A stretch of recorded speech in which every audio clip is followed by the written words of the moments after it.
Hey everyone, thanks for joining me. Welcome to the monthly general reading for Virgo for Sun, Moon, Rising, and Venus signs. What is the guidance that Virgo needs to hear, please, for October 2020? What guidance and advice for Virgo, please, for October 2020?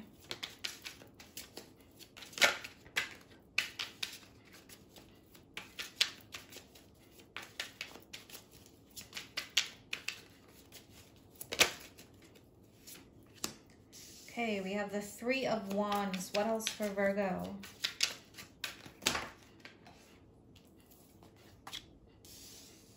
Queen of Grails, which is the Queen of Cups. What else, please?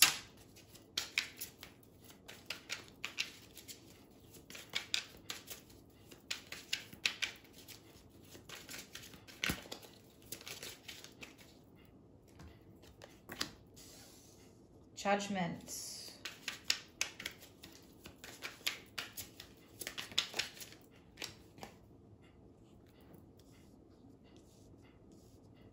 What else for Virgo?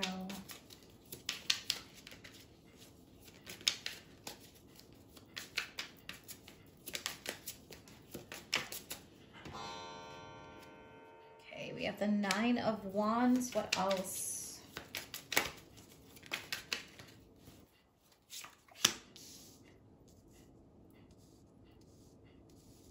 Okay, the World card. We have the Eight of Swords.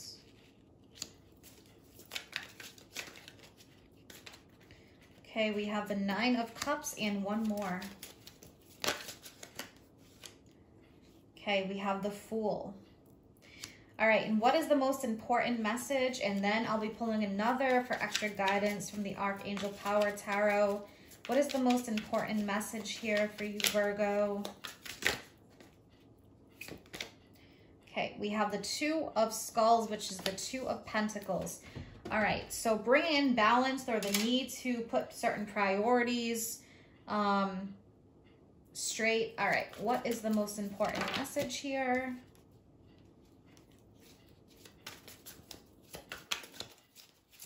Extra guidance for Virgo, we have the Knight of Cups. Committed romantic relationships, being swept off of your feet, situations or topics that make your heart flutter. So this could be anything that is very close to your heart, Virgo. It does not have to be relationship-based, but positive news or opportunities, messages, communication. We have the Two of Skulls, which is the Two of Pentacles. So there's a need here to incorporate more fun into work or into your life to bring in more balance. What are your priorities? I think this also has to do with, you know, what's close to your heart.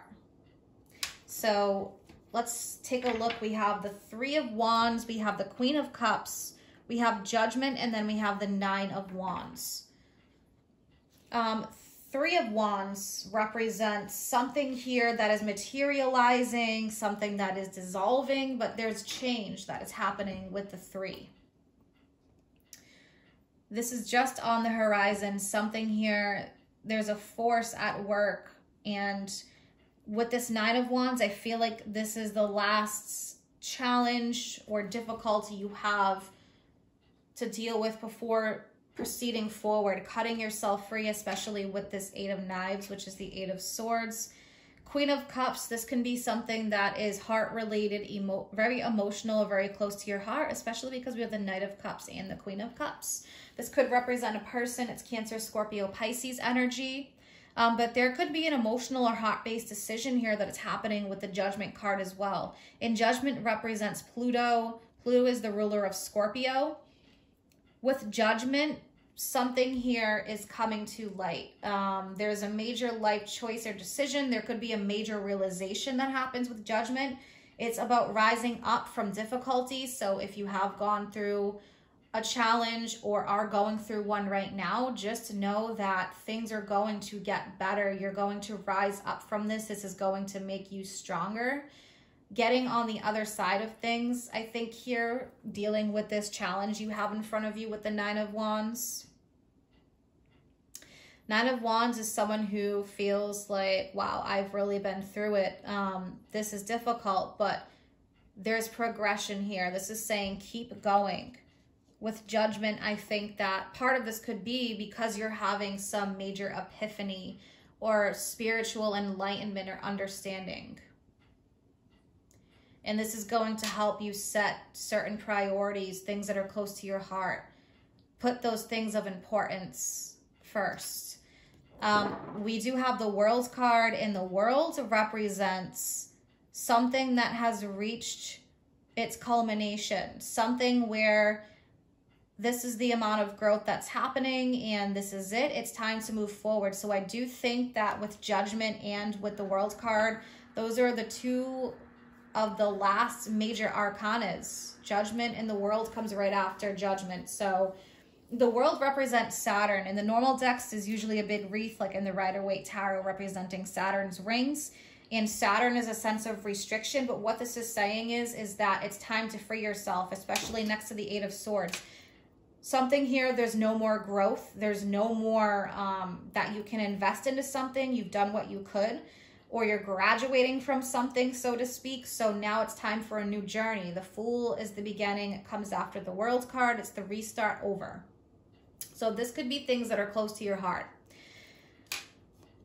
Now, with this Eight of Swords card, as it's depicted, we have two figures in the background, skeletons. They never made a choice. They never moved. And what happened? They rotted away there. So what this is saying is with the Eight of Swords is it's time to free yourself from any limiting beliefs or patterns so you don't stay stuck like this.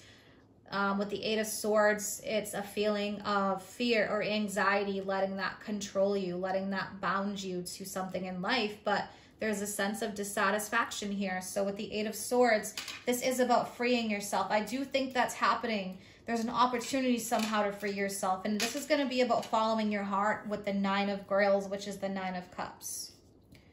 So things that are close to your heart matters. What makes you feel happy, fulfilled with the Nine of Cups? Your wishes, your dreams, making that a priority with the Two of Pentacles. Filling up your own cup of happiness. And then look what we have, the Fool card. So we have Judgment, the World, the last two of the major arcanas, and here's the Fool to follow, the new beginning, the new opportunities. The light is shining down here. If you notice the bird here with its wings spread, the raven or the crow, there's light shining down. There's a sense of freedom and liberation. So yeah, I can see that. There's going to be that sense of freedom this month, freeing yourself from things that are not serving you, things that are no longer close to your heart, that cannot bring about any more materialization. So let's take a look. Let's start clarifying a few cards. Let's take a look at the Queen of Cups. What is this Queen of Cups energy for Virgo?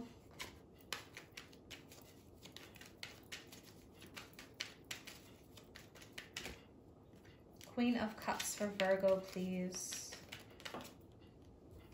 Okay, we have the Lovers card. The Lovers represents a major choice or a decision. This could also be something, again, that is very close to your heart, or this could be a person.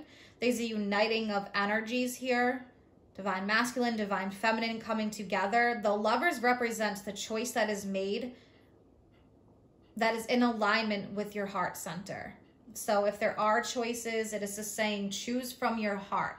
This is going to create and forge the path ahead in the feelings of being in alignment. So when you've made the choice here, Nine of Wands, you've overcome the adversity by choosing Judgment, what is in alignment with your heart, the Lovers.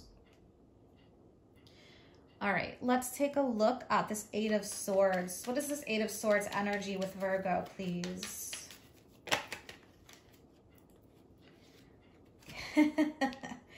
All right, Virgo, look at this. We have the Eight of Swords. We have the Seven of Wands and we have the Two of Cups. So that Seven of Wands is saying that even if there's opposition in this choice or decision, if there's other people surrounding you, for example, these wands that are trying to force you to make another decision or go against what makes you happy, listen to yourself versus others. Follow your heart. Follow your inner guide. Confidence in yourself and your decisions. And the Seven of Wands is also about overcoming and facing those adversities. You may even just be fearing this with the Eight of Swords, fearing that others will go against you or not agree with you or not be okay, or something along those lines.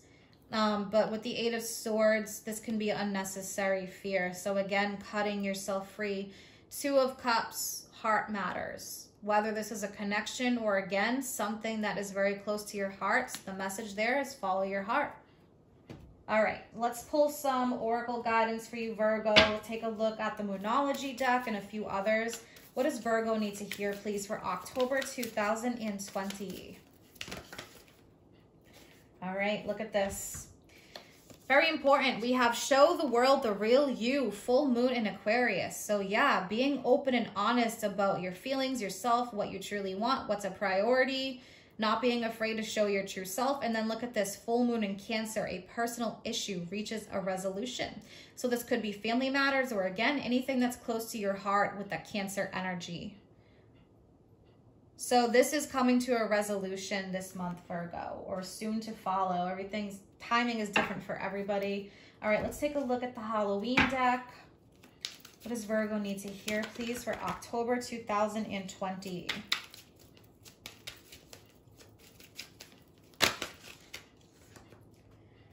All right, I love this card. Scrying, intuition.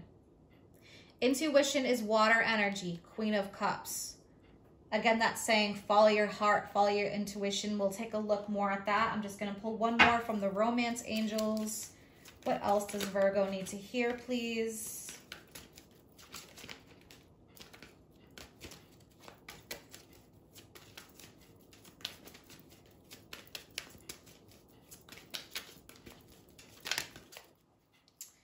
Okay, so we have two cards here. We have the attraction card, and then we have release your ex. The time has come to clear your energy. The angel is burning a paper here, releasing, purging, clearing, cleansing. The ex is symbolic of where there's no more growth. And that's what I mentioned in this reading, cutting yourself free from anything that does not allow for more growth. And then we have attraction. You attract romantic love by enjoying this moment. So feeling good about yourself, feeling flirty. The attraction is also about the laws of attraction. So what it is that you want to bring in, follow your heart and follow your intuition on that. But again, you know, with the show the world the real you, don't be afraid to show who you truly are. And that especially is pointed to what is deep in your heart and your desires with the personal issue reaches a resolution. So I just want to talk quickly about, we do have the Aries full moon, and that is in your 8th house on October 1st. That deals with intimacy involving your partners in love, intimacy, romantic relationships. It also involves your partner, debts, taxes, loans, and things like that. So there could be something going on here involving your love life or partnership or family matters, intimacy, what it is that truly makes you happy. And then we have the Taurus full moon in your 9th house on October 31st. And the 9th house represents expansion. It's involving higher learning, spiritual pursuits, but I feel like here it also could represent how you view things and how you view the world around you. So I think that there's going to be some expansion there that is happening. And so then let's take a look at the scrying card. This represents your intuition. That's why this crystal ball is here. The use of intuition, and you can even practice scrying, which is, you know, gazing into a crystal ball or gazing into water and just allowing the images to form and observing what presents itself to you. And if that's not your thing, then this represents using your intuition or developing it further. So Do not rely solely on your logic, which is, say, that divine masculine energy. There needs to be a balance between the feminine, the intuition, and that other energy with the divine masculine. So wisdom is a balance of logic and intuition. Okay, so again, following your heart energy here. Releasing what no longer serves, what cannot offer any more growth. And then the attraction card, the laws of attraction, or if you are attracted, putting your energy and attention into what you are attracted to. I hope that you have an amazing month ahead, Virgo. If you're interested in any of my services or you want to follow me on Facebook or Instagram, all that information is posted in the description box below. Take care.